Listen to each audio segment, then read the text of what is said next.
How has your husband supported you throughout this pregnancy?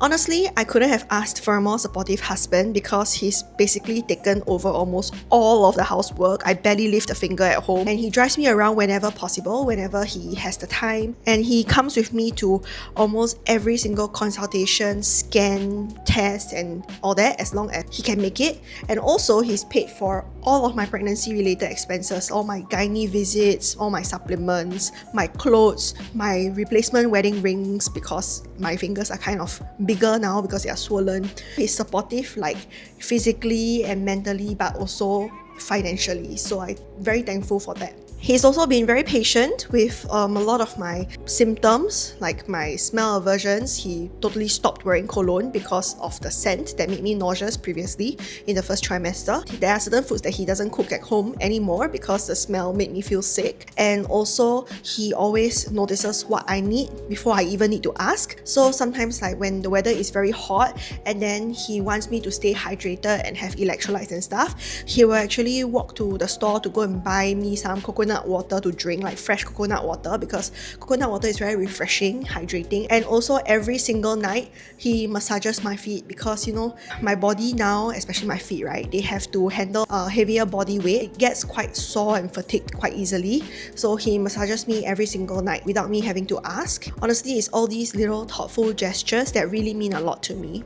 And how has everyone else supported me? I would say that I've honestly been really blessed because my parents, my in-laws, my other relatives have bought lots of baby essentials for us. So it does help a lot. And also my colleagues have been amazing because many of them shared advice with me. They gave me maternity clothes. They've been so supportive throughout my entire pregnancy, and it makes such a huge difference when your workplace is so understanding like that. I'm just really thankful to have such a supportive system all around. How do I get around while pregnant? So nowadays, right, I mostly travel by car, either private hire, where I just book Grab or Tada, or my husband will drive me around. But sometimes, right, especially at the peak period when I'm getting off work, because it's really expensive and slow because there's traffic jam, because of the peak period in the CBD, right, I tend not to take a car out of the CBD, so I tend to still use public transport when I end work. And wow, that's actually, I won't lie, but it's very stressful and kind of painful. After work, right, be it when I take the train at 6 p.m, 6:30 p.m, or 7 p.m, these three timings, wow, it's so crowded in the MRT, like crazy crowded. It's to the point where everyone's just standing skin to skin, and also most people, they actually don't give up their seat to me. And I'm the kind where I'm not confrontational, and I don't also go up to people and say, hey, can you offer me this seat? I don't do that. I tend to just try and stick it out, and luckily I have very good balance, so I can actually balance very well on the MRT without even needing to hold a pole. Obviously, I will understand why some people feel that they don't need to offer me their seat because everyone paid the same fare as I did, right? And some people may also have like invisible medical conditions that we can't see. But what stresses me out more is not the standing part. There are actually a lot of people on the MRT, right, where they tend to lose their balance on the train. Then they will stumble each time the train moves, moves off and all that kind of stuff. Whenever they like kind of lose their balance, stumble a bit, right, I'm just very scared that they will fall towards me and fall onto my bum or cause me to fall down. So I'm just very scared. And also I'm very conscious now when people are coughing very close to me in crowded spaces in public transport because, I obviously try not to get sick. So what shocked me the most about this entire pregnancy, right, is how expensive it is to have a baby in Singapore. Like, yes, I know that there's help in terms of being able to claim a bit of my MediSave when I give birth, and also there's baby bonus and stuff like that. But actually, a lot of things, right, even now as I'm preparing for the baby's arrival, it's just like even baby products themselves is so expensive. Like, I had no idea before getting pregnant that baby products would actually be this expensive. And recently I went to go and buy the car seat, the baby cot and all that. So my baby cot is like $600 over, and then the car seat is about $500, and then I still have to buy things like the breast pump, everything is just so expensive. I can totally understand why everyone just says that babies are so expensive and it's kind of hard to afford it in this economy.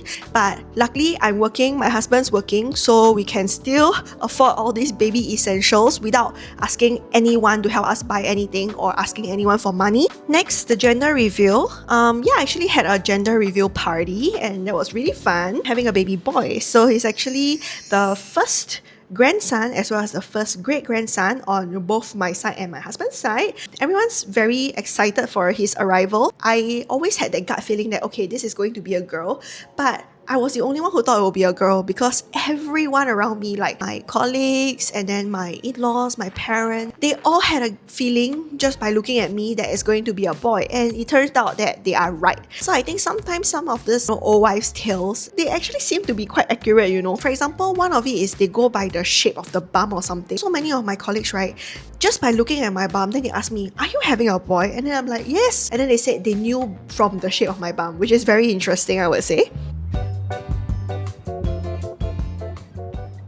Okay, hi, I'm back after a little drink and phone break. Let's continue with the Q&A. Where will my baby sleep after he's born? So we're planning for him to sleep in his own nursery. As I said, I have an entire room dedicated to him. So used to be like my walk-in wardrobe room, but of course I'm just gonna convert it into a nursery for him. Next, do I follow pregnancy influencers? Yes, I actually do follow quite a few local as well as like overseas influencers who are pregnant or just gave birth or have young kids, and I would say that they are really useful for discovering more baby products or maternity stuff that I've not even heard about, and they will introduce like brands and just different items and the functions and stuff like that. So I really like being exposed to all these kinds of different things. Sometimes just googling things and searching things up is a bit tedious, so you know, when I'm just randomly scrolling day to day during my free time, I come across these things that other influencers like show. I think it's pretty useful, but also I think that sometimes social media can make pregnancy feel harder because